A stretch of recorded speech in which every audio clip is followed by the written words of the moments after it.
You know that you're capable of being better. You're successful. You've done hard things. You know how to execute. So, why do you keep doing the things that you said you weren't going to do?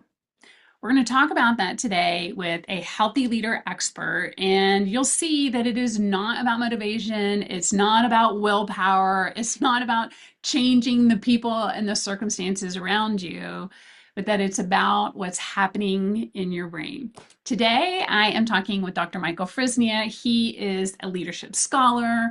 He's an educator. He is the author of Leading with Your Upper Brain and Influential Leadership. He just won an award for a paper that he wrote. He's written 50 plus papers on this topic. He knows what he's talking about. And his work sits at the intersection of neuroscience and leadership development. So, buckle up. We covered a lot in this conversation, from the neuroscience behind your behavior and your choices. We talked about how you can catch yourself before you start the slide. And we talked about other practical tools that will help keep you in your upper brain so that you can influence other people better. I think you're going to find this one really valuable. All right, let's go. Thank you again. I'm very honored and humbled and thankful to have a chance to talk about something that's been a very important part of my life for most of my life, and certainly professional life. And we all know COVID. We all remember COVID. We have memories of COVID. We had to work through it. We had to live through it. Many of us had to lead through it. And what I observed, being a habit of watching other people's behavior, and I want to give you just a very important three-word sentence right now. Believe the behavior. Mm. Regardless of any relationship that you're in, always believe the behavior. The behavior doesn't lie. So if you're with a leader who talks a good talk, but the behavior doesn't match up, believe the behavior. Right? But your behavior doesn't change until your thinking changes. So you've got to come to a point with some kind of crisis moment. And it can be a personal one or it can be a worldwide one like COVID. And what I observed during COVID were people who appeared to be very effective leaders and successful leaders with teams until COVID came. And then I watched these same highly effective leaders, people who were respected, had great technical skill, talent, and ability, all of that financial acumen and everything. And they came apart Mm. during COVID, and many of them lost their jobs. Many of them were replaced. Many of them quit. And it happened as a result of not being able to personally manage the neurological dynamic of the size of that crisis. Now, one way of framing it is in this phrase: event plus your response to the event equals the outcome. This Mhm. isn't original to me. It's been around since the mid 60s. There's a host of coaches who use this E plus R equals O. I sort of added to it the question behind the question, because the question behind the question is, what's the E? What am I thinking about the E? And how am I letting this drive my response that either optimizes the outcome or minimizes it?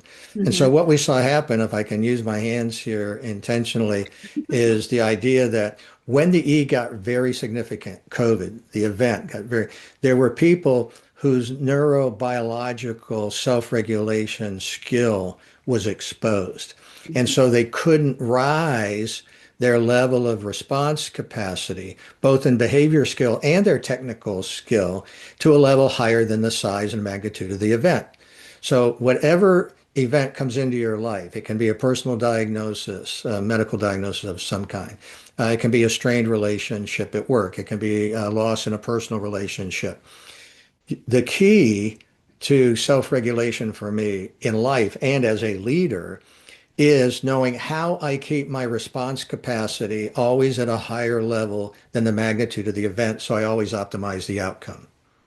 And so seeing that and knowing, and this is the real key to it, Tracy, was that the status quo, current standard, list of traits, list of personalities, list all the things that we were doing in leader development didn't work. Mm.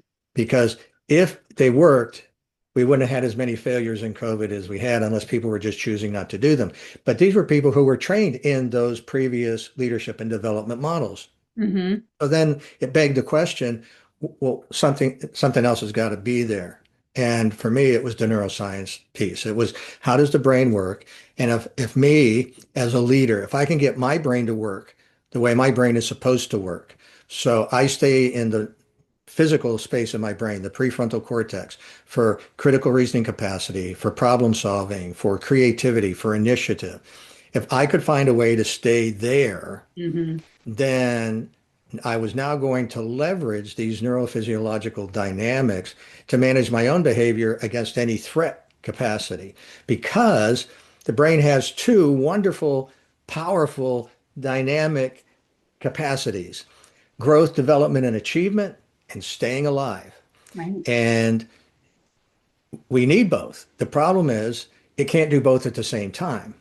And when people try to get them to do both at the same time, we always default to the threat fear management side of the lower brain, as we call it, going lower brain, the cortisol that comes with that, the emotional and physiological disruption to self-management that comes with that, unless you know how to win over the lower brain so that you stay online, even in the most difficult situations, like your printer. You ever go to print something Mm-hmm. and it says error, communication error, Right. printer's not online, right? So now you got to do something to get your printer back online so it'll print.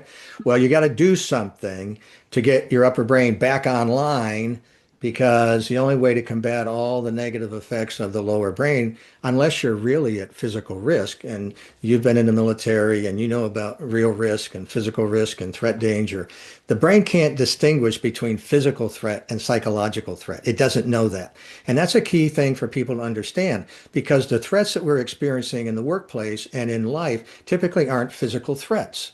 They're psychological threats. What Mm-hmm. am I going to lose? What am I afraid of? What does this mean for my life? Right? Somebody posted a really good question you sent to me about change and change management and why all these change management things fail. Well, the fundamental root of why most change management initiatives fail is leaders fail to prepare their people for the change. So leaving the outcome and what does this change mean for me personally unanswered, people are left to fill the blank in for themselves if leaders don't do it. And the lower brain always wins against fear, loss, and doubt. The leaders don't know this is going on in the brains of their people. And so they then underperform. They resist to change. They'll sabotage the change. The change doesn't work. And they throw it away, hire a new consultant, and try to start all over again without managing the neurophysiological dynamic of threat. Hence the term leaders are really neurochemical bartenders. If Right. you know how to mix the right drink in somebody's head, they'll follow you anywhere, volunteer or paid, individual. They'll work through any change initiative. You just got to know how to mix the right cocktails. So that's where then we shift from self-regulation. You know how to do this and do it well for yourself. And then the influential leader component that says, now I do it for others. Right. And it's interesting. I thought a lot about the title influential leadership. And the truth is, and kind of what you were just saying right now, is how are you actually influencing yourself when you're maximizing your ability to first understand the neuroscience and then also engage it and figure out when you need to change your capacity or upregulate yourself, the ability to do that. So you're influencing yourself first and influencing others. I mean, it's not necessarily one and then the other, but it is happening simultaneously. When you know there's something you need to change about you, Mm-hmm. right? You make a tangible decision based on outcomes of whether that change is worth it. All it knows is familiarity. It knows that whatever this behavior is, you go there a lot, so it goes there with you by default. Mm-hmm. So you have to make the conscious decision, cognitive change of thought. I'm going to do this differently. You communicate that to yourself, to your brain, Mm-hmm. to get it thinking about what the new behavior could look like and why you might want to do it. And these are where your patterns and habits come from. So to overcome these that are very strong, you have to create new ones. Now, the beauty of the brain is if you start ignoring a current habit, your brain will ignore it too. And it'll ignore it long enough to where the brain actually get physically hard and crystallize, and then they crack and break and they're gone. So you no longer are tied to this old behavior anymore neurologically. Now you might be tied there psychologically. There might be something about that old behavior you think you miss. But if Mhm. you're enjoying the benefits of the new habit and it's healthier and it's more productive and you're getting better outcomes, then life gets better. Now, the point of that is to say what you refuse to change, you choose to do. Love This that. is 100% accountability, responsibility. These are choices you've chosen to make in response to certain life events that are now you are living in consequences of outcomes. And if you don't like the consequences and outcomes you're currently living in, then take responsibility and change and do something else. Period. But if you don't choose to change, you're choosing to do. And that's not original to me. Laura Buchanan, I think, was the first person to cite that and reference that and change dynamics. That's a great segue into something that you and I were discussing right before the call that really has to do with the Yerkes-Dodson curve. And I would like for you to explain that to our audience too, in terms of how do we choose to change, or how do we know, or how do we understand what's going on? Why we mean well, but we're not doing well. What are some of the ways that we can use Sure. that curve? Yeah. Well, there's a starting point before the self-regulation, self-management component, and that's the self-awareness. You've got Hmm. to start just paying attention to yourself. Hmm. Uh, you could become your own social scientist. If we were going to go to a faraway place and we were going to study indigenous people of a faraway place, we would move in with them, we'd live with them, eat with them, work with them, and we would make notes about their habits to Hmm. study them and why do they do what they do.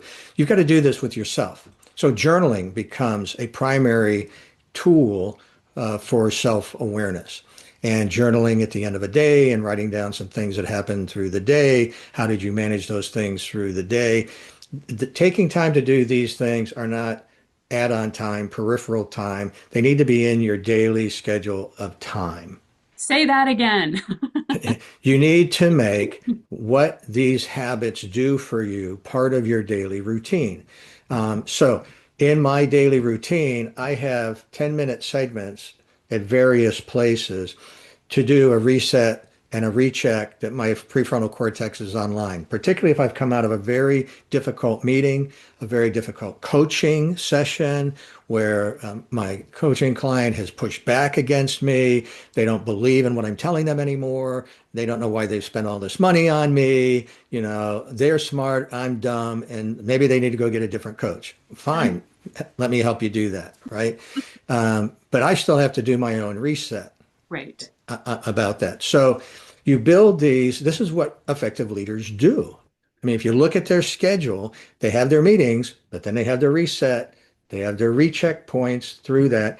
They're doing an analysis of the meeting they left before they go into another meeting. And when you have meetings back to back to back to back, if that first meeting of the day is a very disruptive, psychologically unsafe, emotionally disturbing meeting, and you don't reset your prefrontal cortex, you'll go into every meeting the rest of the day in your lower brain and with no productivity or performance dynamic at all because your brain's not there. You might as well have just gone home. Maybe, if it's weather's good enough, you go play golf. Whatever you do, you Yeah. might as well just go do something else because hanging out at work unproductive isn't good for you or anybody else. Hmm. So the self-awareness piece, number one. Hmm. When you move from self-awareness, now you move into the self-management, self-regulation piece. Okay, this is what I'm doing. I know I need to change. What do I do to change? Who can help me change? And so this is why having a coach is so important and why the distinction by definition of a coach and a mentor are two different things, right? I primarily have been a mentor for you to help inspire, motivate you, keep you moving forward. We talked about some technical things and some things, but see, the coach is there to do analysis on performance. The Hmm. mentor is there to inspire, to push you to a higher level of achievement, um, get you to make your goals really big so you're not playing it safe. And so those are two different dynamics. So having a coach, and everybody should have one, and I have one Hmm. still, right, is where you make the connection between what you're self-aware about, what you're going to self-manage, and how you set up the plan for that self-management dynamic. Now, in both books, I talked about why this is the foundational dynamic. If you don't do this as a leader, you can get lucky. There's this old saying, even a blind squirrel will find a nut once in a while. You can get lucky about something good that happens in your performance, but for the most part, you're going to struggle. Mm-hmm. And as we like to say, hope is not a strategy, luck isn't a strategy either. You can have a neuroscience strategy to performance and to personal well-being and to the well-being of your team. We're talking about psychological safety improvements, mental, physical health dynamics of your team members. The wellness component here is leaders have a fundamental responsibility for what their team members look like physically, what they sound like, what their facial expressions look like, what their body language looks like. Mm-hmm. I love to say to senior executives, look, you're going to affect the brains of your people positively one way or the other when you come into the conference room or when you leave. And you want to make sure the brains of your people are lighting up when you come in the room, not when you're going out of the room. Right. And Right. this is a neurophysiological, neurobiological dynamic, right? Mm-hmm. How the presence, how you show up is more than the clothes you're wearing and the haircuts you have and all of that. It's your behavioral show up. It's your behavioral presence. You can't fake that to make it. The brains of other people will detect it. You have a built-in lie detector. This is real. This is phony. I can trust. I've got to be safe. Mm-hmm. And you've got to believe that inner lie detector. And the way you do that, believe the behavior. Believe the behavior you're experiencing. Now, the caveat to that is even the most skilled upper brain, self-regulating, self-resetting dynamic. And that's what the Yerkes-Dodson model, this bell curve, if you're not familiar with it, you need to take a look at that. I was building up into this. It perfectly demonstrates upper brain, lower brain by dividing the bell curve in half. The left side of the bell curve, you're low intensity positive to high intensity positive. You back off, you reset, you recharge, you realign. But if you go over the top, there's this thing called allostatic load, where your brain is now beyond its capacity to handle the amount of stress and arousal that's coming to you. So Mm-hmm. if you don't manage that, for some reason the E just keeps getting bigger and your R keeps getting smaller, you'll Mm-hmm. go over the bell curve into the lower brain. Mm-hmm. But before you do that, part of your self-awareness and self-regulating is asking questions like, well, when was the last time I felt like I lost my upper brain or I went offline from my upper brain? And what was my lower brain like and what did it feel like? Now, the beauty of this is you don't have to guess. We have a scientific assessment tool that identifies the four fundamental behavior patterns. Mm-hmm. And in that, it's called the Profile Performance Indicator, PPI. Mm-hmm. There is assessment of your behavior when you're upper brain and lower brain. And so when I'm coaching somebody and I have this data from them completing this 70 question questionnaire assessment, Mm-hmm. I already know what they look like when they're in their upper brain and what those behaviors look like. And I know scientifically what their lower brain behaviors are and what they look like. And now I coach them on that dynamic in self-awareness. So when you get to the top of this bell curve and you feel like you're going over the top, the Mm-hmm. first thing you want to recognize is what behavior am I lapsing into? And so if you catch yourself going into that behavior, so Mm-hmm. here's what it looks like, upper brain, lower brain.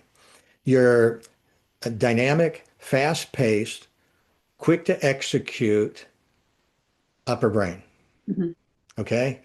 What does that look like lower brain? Micromanaging, controlling, dominating, cutting off other people in meetings, not listening to their opinion, seeking to have control, trying to manage your own threat internally. So if I'm in a meeting with somebody I'm coaching, I can watch them shift in the meeting and then do an on-the-spot correction on them right in the meeting by asking a simple question. Hey, Tracy, you just went to one of your lower brain behaviors. What happened in this meeting that triggered you? Right. Now, when you're the leader and your team members know all this and they have your profile and they know those behaviors too, they Mm-hmm. now get to join with empathy and collaboration into helping you reset, get back online right in the middle of the meeting. Yeah, We that's call amazing. this a tactical pause. One Yeah. of the strategies for realigning is taking a tactical pause. If something's happening in the meeting and you feel yourself going lower brain, you just call a timeout, Mm-hmm. call it a tactical reset.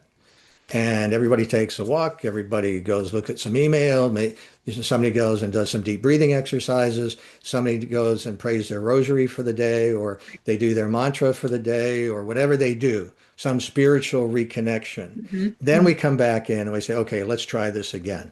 And everybody's reset in their upper brain. Before I start meetings, I do this to make sure everybody's reset and recalibrated in their upper brain before the meeting starts. And this is what I do. Everybody has 30 seconds to go around and tell me something they're thankful for that happened that day or the day before, because gratitude, thinking in ways of gratitude, automatically drive you back to your upper brain. So, and it's interesting, these individual points I'm making, there are volumes of books Right. just on these individual strategies. There are books written about gratitude. There are books written about trust. There are books written about initiative. There are, right? Humility. Whole volumes. And what I stumbled into, I think accidentally, was trying to bring the best of all these things into a visual model of some kind to where you're managing the complexity with some degree of simplicity. And you know what, it's interesting about that, Michael, is because when you were talking about the allostatic load and going from your upper brain and then starting to go into your lower brain, so you can take the PPI and ask about that point and say, hey, just be aware of this behavior shift right here. Right. And also, if you don't have the PPI and you just are aware when your energy shifts, whether you're in a meeting or you're with your kids or whatever, like that is a little tap on the shoulder. Yeah, this is where your intuition and journaling, think Mm, about the last time where, I'm telling you, even the most well-trained, well-honed, right. like take me, Yeah. right? We can get ambushed. Sure. Life Some happens. some trigger shows up, and we've immediately gone lower brain because the threat and the fear of that trigger is still so powerful, and it can happen so quickly. And Hmm. then you catch yourself. But here's the thing: once you've caught yourself, the damage has already been done. Hmm. When I was in a meeting and I went lower brain with my team, the Hmm. damage was already done. Hmm. And there's only one thing to do to recover from that. You take a tactical pause, you reconvene, and you start with this. I'm sorry, everybody. I was wrong. I went lower brain. I didn't catch myself. I was wrong. I'm sorry. Would you please forgive me? Hmm. That's And powerful. immediately the whole room comes right back together. Why? Because again, this is all the neurophysiological dynamics of mixing a cocktail. Can you imagine working for a leader who's willing to say, I was wrong? And they're Powerful. comfortable with it. And Hmm. they have the ability to do it. And they know they need to do it or they've lost you and they've lost performance. And if it's in patient care, now patient safety can suffer, patient well-being can suffer, the well-being of the team can suffer. Take any industry, there's a risk to safety and quality if you don't regain your team. Um, and Mm, then, so look about what these three powerful neurochemical phrases do to somebody's brain. I was wrong. Oh, okay, that was different. hmm. Michael's accepting personal accountability and responsibility. Hmm. I'm sorry. Oh, Michael's compassionate. He's empathic. And there's a difference between empathy and compassion. I could talk 45 minutes just on those two things alone. But the point is that he cares that he did that to us. He's sorry that he did that to us. Hmm. Feeling. And now this is the magic. He wants my forgiveness, and we are built to forgive. Somebody posted a question about trust and how you rebuild trust. I just did it for you. This is how you rebuild trust. If you leave one of those three things out, there's a magic in the universe in the number three. Three little pigs, three blind mice, time, space, matter.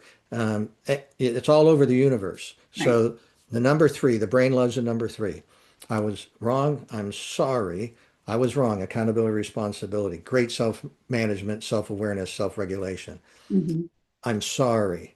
Social awareness, social management dynamic. I hurt you all. I was wrong. Please forgive me. Reconciliation, restitution, Mm. rebuilding trust and collaboration. Now can we move on and get back to the business at hand? And Tracy, what was it that you were saying before I blew up and made such a dumb behavior thing Yeah. in this meeting? And Right. now if you go. Yeah. And it's interesting because you named a couple of things that each one of those three steps do, and there's so much more to it. Trust, teamwork.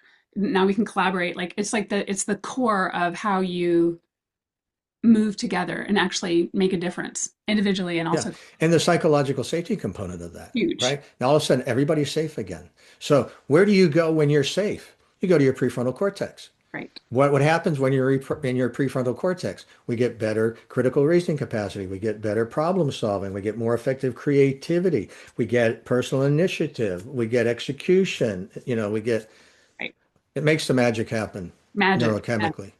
Okay, so you put something out there that so I'm gonna pull this thread. You said the difference between compassion and empathy, and then also when you and I were talking in our last conversation, you also shared something with me that I didn't know about, which was the difference between thoughtfulness and appreciation. So could you tap on both of those briefly? Sure, Yeah. sure. The let's take thoughtfulness and appreciation first. Mhm. Appreciation is me doing something for you when you've done something. So it's kind of like a pseudo nominal award of some kind, right? Mhm. Or reward. Yeah. Oh, Tracy, you did this the other day. I want to do this for you because you did X, Y, Z. So it's Little, kind of quid pro quo. yeah, Now, yeah, you get a positive boost, serotonin and maybe a little oxytocin. Oh, Michael noticed me. Oh, right. Michael's telling me I did a good job, right? That sort of thing. But if you really want to make an impact, and you should express appreciation, I'm not saying don't, Right. you do. But what you really want to do is look to find ways of thoughtfulness. And thoughtfulness is when I bring you something tangible or whatever. It can be intangible as well. And you're surprised by me doing it. And the way I know you're surprised, you typically say, "What's this for?" And I say, "It's for nothing. I was thinking of you. I wanted to express to you how important you are in our team, how important you are to me. And I knew you liked XYZ. I saw them. It made me think of you. I became full of thought for you, full of That's thought, thoughtfulness." right. Now, you do that, and the upper brain, you know, endorphin and dopamine and serotonin and oxytocin. Now you've got social bonding. Now you've got trust. Now you've got motivational drive. If you talk about mixing a neurochemical cocktail, there it is, right? And the key ingredient to that neurochemical cocktail becomes, it starts with the thoughtfulness. Mm-hmm. The same thing with compassion and empathy. Mm-hmm. Empathy is my ability to recognize that you're in distress. Something's wrong with you. Okay. And the great way to describe this is virtue signaling. So somebody knows something bad happened to you. Everybody wants to send you some kind of social media thing to let you know that they care. Mm-hmm. Empathy. Problem is, they can't do anything for you. Most people don't do anything for you. Mm-hmm. But if I do that, empathy, and then I let you know I'm starting a GoFundMe page for you, and Mm-hmm. I'm going out and working to get other people to contribute to this GoFundMe page to help you with this financial medical crisis that you're in Mm-hmm. and this work crisis that you're in because you don't have any FMLA left or you don't have any paid leave left. And because of this protracted, sounds like this is a real event in somebody's life that I'm using, isn't it? Possible. Right? Right. The compassion part is I'm doing something tangible to help get you out of that situation. And Mm-hmm. that's why compassion is so much stronger. And you have to be careful because you can become addicted to the notion of helping others this way. It's called compassion fatigue. Mm-hmm. You get a good mix of neurochemicals. You feel good about helping them. You get all this wonderful thing, expressing the gratitude, compassion. But if you start to get hooked on that, you can burn yourself out. And the reason compassion fatigue is different from burnout, Mm. they exhibit the same mental, emotional, and physiological characteristics. But in burnout, I'm done. I'm ready to leave. In Mm-hmm. compassion fatigue, I love what I'm doing. I want to keep doing what I'm doing. I just don't have a way to recharge and fill my own cup. So you try to give somebody a drink out of an empty cup and it doesn't work. And Right. that's the key distinction on compassion fatigue. And we have to be very careful about this in healthcare, particularly because there are many people in healthcare that we're saying are burned out. And what they're really in is compassion fatigue. Mm. Doctors would love to stay in medicine if they could find a way to live in it healthy. Mhm. Nurses would love. I was talking to a floor nurse, started this hospital 6 weeks ago. Brand new nurse comes onto the floor and six patients the very first day. They don't have a tech. They had two call-ins. They want to give her a seventh patient coming out of an ICU. She says, that's not safe. I can't do that. I'm putting my license and patient safety at jeopardy. And instead of being able to have the psychological safety in the culture space to say, this isn't doable, this isn't safe, she was criticized for not being a team player. Now, the next day, she was still short team members because the team members that took that extra patient that they were getting as well Mhm. decided, I don't need to do this anymore. I'm out of here. And they lost three nurses who walked out and quit the very next day. Wow. So there are consequences to this dynamic. And a wonderful guy by the name of Quint Studer, who's been in the healthcare space doing this for a long time, is giving a presentation at the American Congress of ACHE in Mhm. Houston in March. And he has this question behind the question, is this doable? As what I'm asking you to do, could anybody actually do this? Now, Right. when I was growing up and you tried to ask that question, the typical ineffective leader response was, you need to go figure this out. This is why we pay you the big bucks. Get I it done. heard that in the military. Right. I heard it in civilian healthcare, and oh, thank you very much. Well, if I was smart enough to figure it out, why was I coming and asking you for help? You know, Right. Right. Right. and telling me to just go back and figure it out Shut on it my down. own.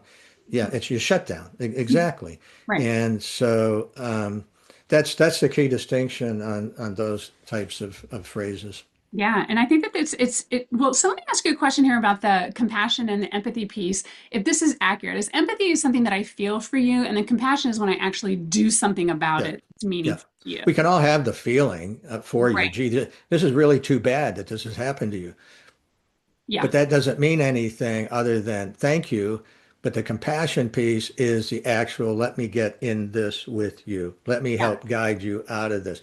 And this is why you in self-regulation, self-awareness and self-regulation and managing your own upper brain, this Right. is where you gain performance leverage because in influence, you're constantly saying in your behavior, not in words, you're Hmm. saying in behavior to your team members, how can I help you? What do you need? What do I need to do to help you be successful? What are Hmm. your challenges today that came up and surprised us? So Hmm. your behavior is constantly in a compassion oriented mode operationally. They feel that neurochemically, and now they know you're there to help. And it also then gets them back in their upper brain. And oh, what happens when they do that? Take four team members that all went lower brain together. Now you do that and they all go back to their upper brain. Now we still have this problem to solve. Where are they trying to solve it? Their upper brain, not their lower brain. So what do they get? Now they get critical reasoning capacity. Now they get problem solving. Now they get collaboration. Now they get improved communication. And the power of four comes together and somewhere the creativity says, well, why don't we go try this and see what happens? And now Right. you've got a solution that you can go pause it and see what happens. And you try it. If it doesn't work, they all get back together and say, well, let's do it again. Do it And again. now they're excited about trying to find the solution. And this is where we have to be careful. Problems have solutions. States of nature exist and need daily requirement. So there is no solution to your upper brain, lower brain. Your upper brain, lower brain isn't a problem. Right. It's a It is. state of nature. Right. Right. It's why it requires your daily, thoughtful through the whole day, staying aware through the whole day. Even turning your subconscious on so you can go to sleep and say, I'm going to give you this problem before I go to sleep. When I wake up, give me the answer. Right. Because your subconscious is going to stay working on it while your conscious brain has gone to sleep. And for some of you, you have this as part of your behavior makeup. We call it the scale four. You never really stop thinking. Your brain is really going. And for you folks, I have to find ways, and other coaches should, to help you find a way to just let your brain drift a little bit, shift it to something else. Right. Um, and something that's mindless. Now, there's a great Greek word for that. It's called amusement. Muse is to think in Greek. Amuse means not to think. So go find some non-thinking activity and give your, performance brain a rest. We call this moving from the top of the bell curve, high intensity positive, back to low intensity positive. So let's highlight that because I think what you're also talking about is when you just kind of let the part of your brain, your default mode network, come back online. And so as you're in the shower or you're doing, you're doing the dishes and then you come up with a bright idea because of what you're just talking about, what's really happening behind the scenes. Yeah. And the way you can do that is use the notes on your phone, dictate something to you. You don't have to stop what you're doing immediately and go, you can take a break, capture it. So in the old days, because I'm old enough, I would keep a legal pad on my nightstand with a pen. And I'd wake up at 2 in the morning, 3 in the morning, and I'd have this You're trying to light. stellar idea. And I would write it out because I was afraid that if I went back to sleep, I wouldn't remember it when I woke up. But when Mhm. I woke up the next morning, I'd have a list of maybe two or three things that I wrote out during the night. And now my brain reconnects, and now I can go ferret that out and work on those through the day. I love that idea. I have to tell you that one of my most used apps on my phone is my voice memo. And now I don't know what it is for other phones, but for the iPhone is you can do a voice memo and it immediately turns it into a transcript. Right. You Yep. so it's beautiful. You can have a transcript of your dream just if you're talking into your voice memo.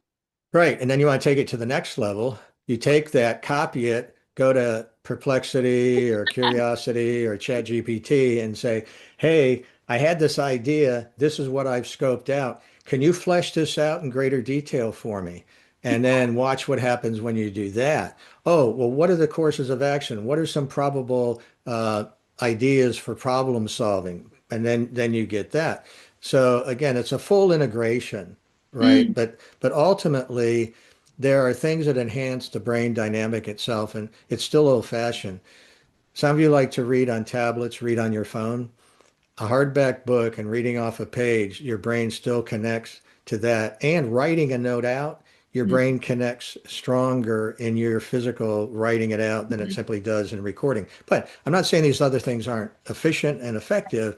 Just know that if you have the opportunity to put your hands on something, whether you're reading it or writing it, the brain still responds better to that than I to think some there's of these more modern modalities that we have. right. So there's more of your senses that are involved with it, right? Right, You need to slow right. down a little bit.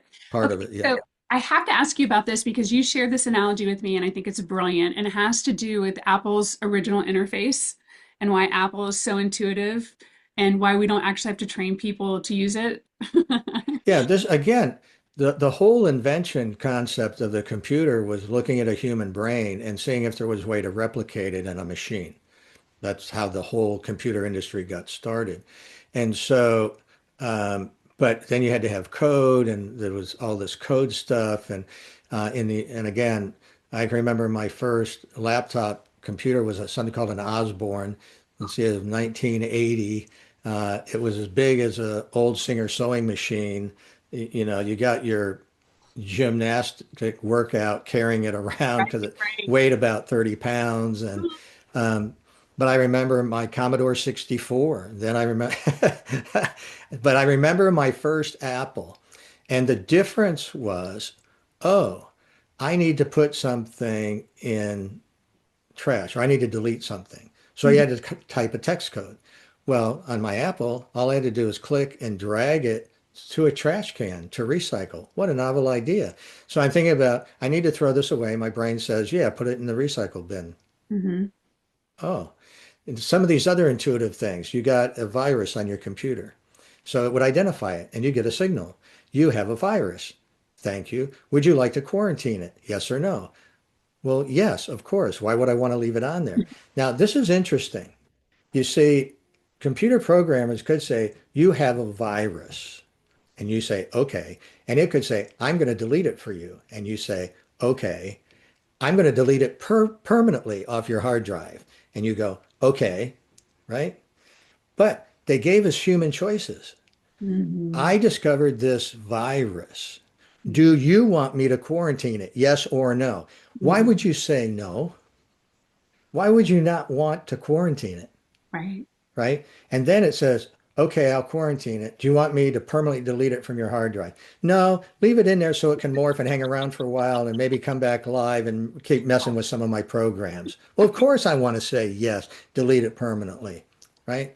Right. But that's the beauty of a computer with no emotion. And this is what AI has. AI has no emotion. AI can't decide if something is good or bad, right? It can only give comparative data kind of scenarios, Mm-hmm. right? And so if you have a virus show up in your operating system, your prefrontal cortex, Mm-hmm. your brain's going to say from your amygdala, the lower brain, you know, that's a threat to our operating system. And you Mm-hmm. say, yep.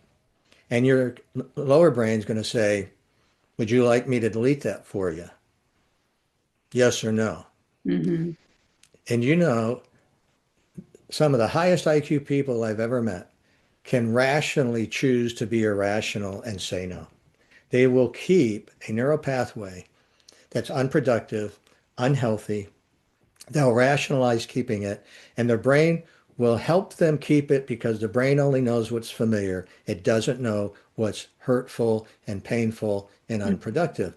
And that was the beauty of the development of Apple was the intuitive concept of the icon, right? Mm-hmm. So it could read things, it could recognize things, we could call up things, and then it had the capacity to act rationally if we made the right choices with it.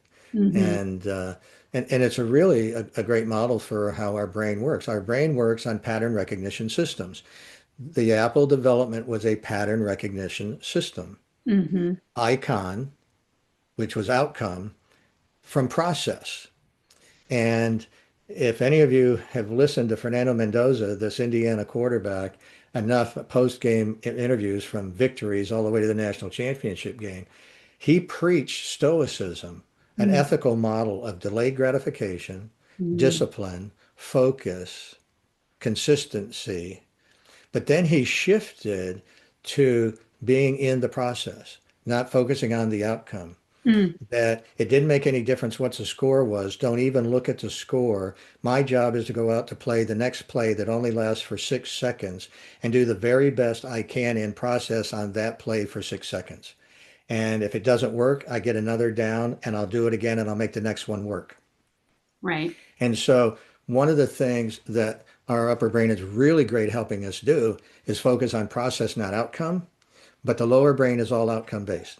What am Love I it. afraid of getting? What if I do this? What's going to happen to me? People are tied to their past because they're still looking at some outcome from their past. I had a guy send me a text this morning. You know, I have to make this decision, but I don't know if I should make it because the last decision I made about this and the same thing didn't work, and now they're second guessing themselves and they have doubt, fear, loss, worry. And my response was, look, you made the best decision you could make at the time, given the information that you had. You Mm-hmm. did process. You couldn't predict things that were out of your control. The law of unintended consequences. You did A, B, C, D, E, and F showed up. You couldn't have known that. So you can't beat yourself up over the failure of outcome thinking I should have decided something else Right. unless you ignored all of that process, which you didn't do. So now is you learn from the past in the military, again, the Army specifically, remember we had called AARs, after action review, right? We had a plan, we had a strategy, we executed. It either worked or it didn't. But working or not working, we had a meeting afterwards that say, what did we plan? What were we hoping to get? What did we get? Did we get what we want? No. If we did, it was a flow sheet. If we didn't get what we wanted, why didn't we get what we wanted? What would we change next time? So Right. take bin Laden's raid into Mm-hmm. Pakistan. They Delta Force teams planned this all out. They knew exactly what they wanted to do. The helicopters were going to land inside the compound. They were going to keep secrecy and speed of execution. They get there and one of them crashes outside the wall. What do we do now? Well, Finally. within 20 seconds, they all went upper brain, got out their explosives, blew a big hole in the wall because surprise was over. So what? We're going to make a loud noise. Blew a hole in the wall, got in, rejoined their teams. It only took 30 seconds and they continued to execute. This is what the upper brain does. You just keep moving. The If you, creativity component, the execution component, but because you're focusing on process, not outcome. What do I need to do next? What do I need to do next? What do I need to do next? hmm Right? Yeah. not what's the score? What's the score? Are we winning? Are we losing? What's the What behavior? KPI? What's the, Right. what was the last quarter lagging indicator? You know, Well, and it's interesting because there was so much wisdom within what you just said. I think you pulled out a couple things in terms of you like to use the X plus R equals outcome, and we talk about X is the external event. Something happens, right? The helicopter crashes, and then how do you respond?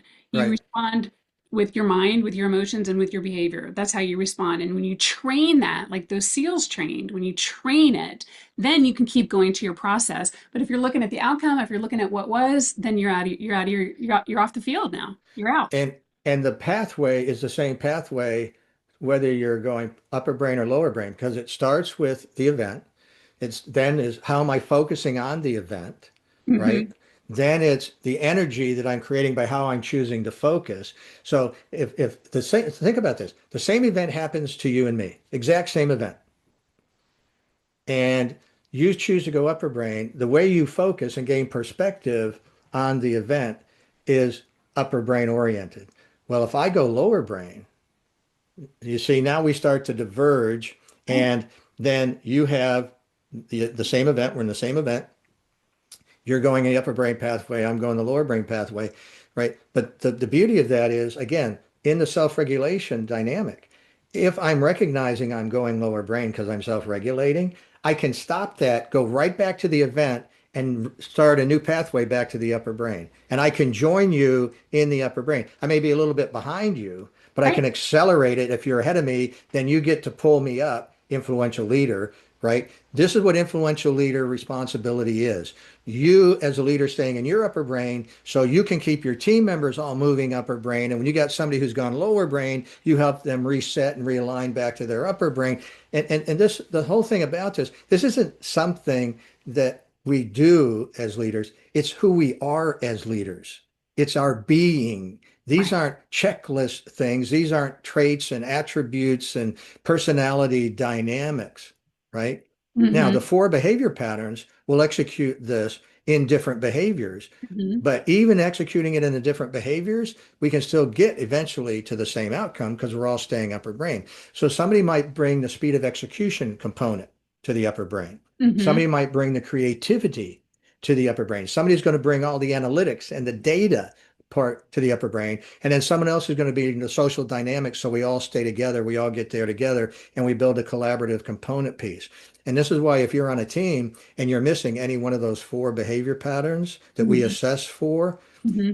that team will underperform even if everybody stays upper brain because you don't have all the key elements of performance in the six dimensions of performance: productivity, quality, initiative, teamwork, problem solving, and how you manage change. Hmm. Some behavior patterns are better at some of those six dimensions than others. Hmm. So now do we have team balance so that we can execute together? And this is why Simon Sinek in his embedded work with SEAL teams, when he's looking at performance versus trust and technical skill versus behavior skill, he said, hands down, a SEAL team say, we'll take trust over technical competence anytime Hmm. because behavior skill is the leverage to technical skills to drive performance. And if you're absent of this behavior skill, it doesn't make any difference where you graduated from or how big your IQ pedigree is and all Hmm. that other technical skill stuff. You Hmm. will underperform someone with less technical skill, average skill and ability, but has a higher arousal motivational drive. They'll win every time. Fernando Mendoza, 134 no's, couldn't play Division I football till Cal gave him a chance at Hmm. Cal Berkeley. And what do they know? They've lost almost as many games as Indiana had lost. I know because my wife and her whole family are all Cal Berkeley graduates. So, the only game they ever care about is the Stanford game, and they can't even win that sometimes. So, but the point is, again, average ability with above average drive to process Hmm. wins, Wins all the time. wins. And it's magical. It is magical. So I have one more question for you, but I want to at least get to, we've got a couple of people on, and I want to get to at least one or two questions. And then after we Sure. close out, maybe we get to some more of them. And one of them has to do with somebody who, an individual here has someone on their team who's technically strong, as you were just referencing, but emotionally draining for everyone else. Yeah. They say things that are absurd. How do you handle that without losing performance or the rest of the team? Yeah, I answered this question for somebody else uh, uh, just a couple days ago. Mm, So it's right at the front of my prefrontal cortex. Look, if you have somebody who's technically competent but behaviorally deficient, and that's what you're talking about, this person's behaviorally deficient, mhm, they will suck the lifeblood out of all the other team members, which includes sucking out their performance. So mm, if they may individually look like a high producer, but you got to look at the net gain of performance. Those teams will always underperform because you have to look at the net gain of performance, not that individual's performance, right?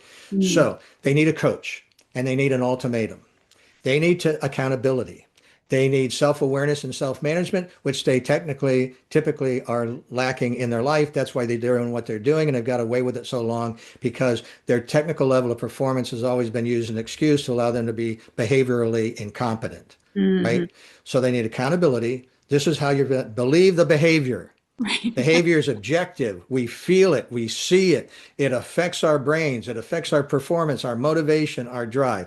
So they get an ultimatum, right? We're going to get you a coach and we're going to help you get behaviorally competent. If you do that and do that successfully, you get to stay a part of the team. If you don't, you're leaving the team. We're taking you off the team. Then you replace them with another individual who may have the same level of technical competence, but a higher level of behavior capacity, right? So performance, this is scientific. Performance is a function of technical skill times behavior capacity. It's multiplicative. Any number times zero is zero. If you have Right. 100% technical skill and zero behavior competence, your performance out ratio is zero. So you have to raise the level of behavior competence. And even if you lower the level of technical skill, Mhm. but bring somebody on with a higher level of behavior, now you've got 50 times 50 is 2,500, and Mhm. that's a pretty big performance capacity, depending You're- upon what your KPI is measuring and what you're doing. And so you tell them, look, we really value your technical skill. You're killing this team in your behavior capacity. We would, and this is how I got a lot of my coaching assignments in healthcare. Typically, it would be a doctor, Mm, and they were in different specialties. But I remember an orthopedic physician specifically who believed he was God and wanted everybody else to know it. And so they finally got to a point there was a patient complaint and they had to deal with this. And so they hired a coach, and it was me, and we worked together, and he improved because the ultimatum was if you don't get better and we don't get feedback from people that you're getting better in your behavior and your patient satisfaction scores don't go up, mhm. and that wasn't the sole criteria because those can be non-scientific Sure. as a tool. Let me just caveat that. The point was you don't change your behavior, you're losing your hospital privileges, you're going to have to go someplace else.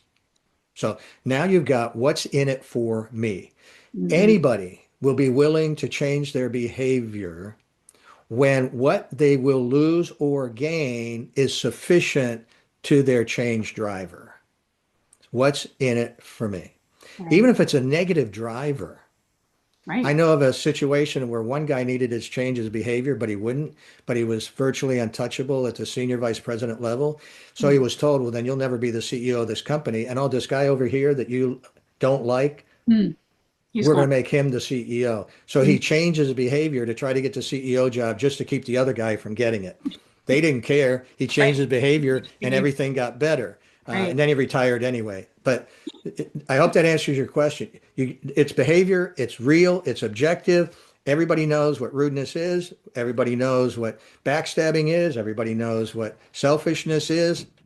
Right. Everybody knows what the lack of appreciation, the lack of thoughtfulness, the inability to want to be a continuous learner, can't accept positive or negative feedback, won't accept correction to change. There's nothing subjective about that stuff. It's toxic, and you bring self-awareness through accountability. You offer them an opportunity to change, and you're going to help them change. If they refuse that, you get rid of them.